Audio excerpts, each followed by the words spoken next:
Hello guys, कैसे हो आप सब। आशा करता हूँ आप सब अच्छे होंगे।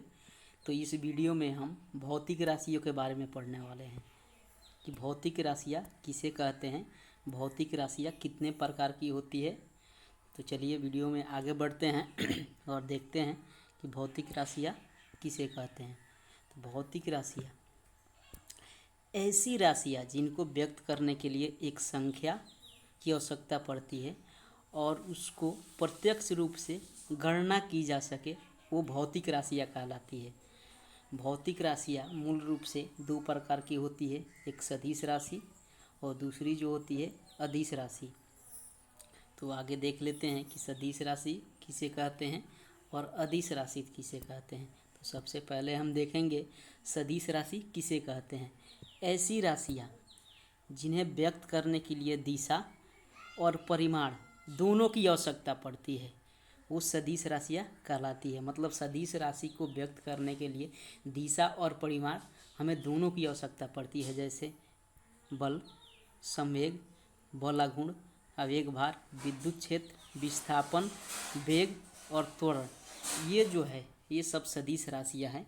इनको व्यक्त करने के लिए दिशा और परिमाण दोनों की आवश्यकता पड़ती है। तो चलिए हम बल की से देखते हैं। बल में दिशा और परिमाण दोनों की आवश्यकता पड़ती है। मान लीजिए कोई वस्तु रैखिक गति से गति कर रही है, अगर उस पर हम बाहर से 10 न्यूटन का बल अप्लाई कर दे तो वो उसी दिशा में गति करती रहेगी जिस दिशा में वो गति कर रही है। लेकिन उसी बल को अगर हम दूसरे दिशा से लगा दें तो उसकी दिशा चेंज हो जाएगी। मतलब परिमाण के साथ साथ दिशा भी चेंज हो रही है। चलिए एक और एग्जांपल देखते हैं। विस्थापन जो है वो भी सदिश राशि है। तो विस्थापन में कैसे सदिश राशि काम करती है। मान लीजिए हम पूरब दिशा की ओर जा रहे हैं। हम यहाँ से स्टार्ट किए, ऐसे ऐसे ऐसे ऐसे करके यहाँ पहुँच गए। जो हमने दूरी तय की वो 50 मीटर है,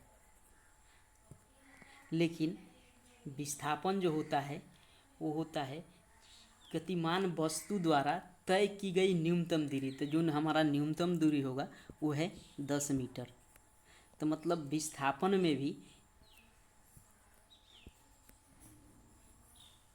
परिमाण के साथ साथ दिशा की भी ज़रूरत पड़ रही है। अब चलिए देखते हैं अदिश राशि क्या होती है। अदिश राशि उन राशियों को कहते हैं जिनको व्यक्त करने के लिए केवल परिमाण की आवश्यकता पड़ती है। जिनको व्यक्त करने के लिए केवल परिमाण की आवश्यकता पड़ती है उसे अदिश राशि कहते हैं। अदिश राशियाँ केवल एक संख्या, एक मात्रक द्वारा व्यक्त किया जा सकता है, जैसे ऊर्जा, कोण, विद्युत धारा, दूरी, समय, द्रव्यमान, क्षेत्रफल, आयतन, घनत्व और विद्युत विभव। ये जो सब है वो अदिश राशियाँ हैं। अब चलिए एग्जाम्पल से समझते हैं अदिश राशि। तो सबसे पहले हम दूरी देख लेते हैं। दूरी जो होता है किसी गतिमान वस्तु द्वारा तय की गई पूरी लंबाई, वो दूरी कहलाती है। तो मान लीजिए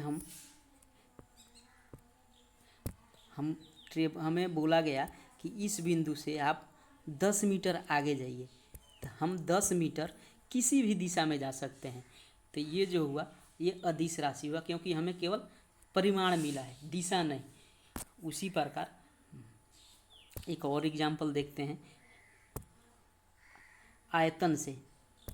मान लीजिए ये जो है एक आयताकार वस्तु है जिसकी चौड़ाई जो है वो 4 मीटर है और लंबाई जो है ऊंचाई जो है वो 3 मीटर है। तो इस वस्तु को हम किसी भी दिशा में रखेंगे, किसी भी दिशा में रख देंगे तो इसकी जो चौड़ाई जो रहेगी वो 4 मीटर ही रहेगी और ऊंचाई जो रहेगी 3 मीटर ही रहेगी। इस प्रकार आयतन जो है वो अदिश राशि है।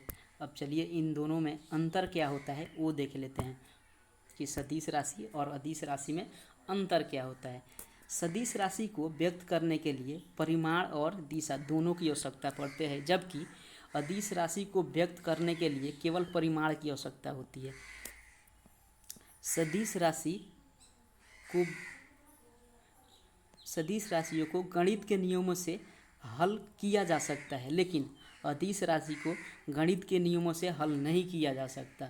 सदिश राशियाँ दिखाने के लिए ऊपर तीर से डिनोट करते हैं, जबकि अदिश राशि को साधारण अक्षर से हम लिख सकते हैं।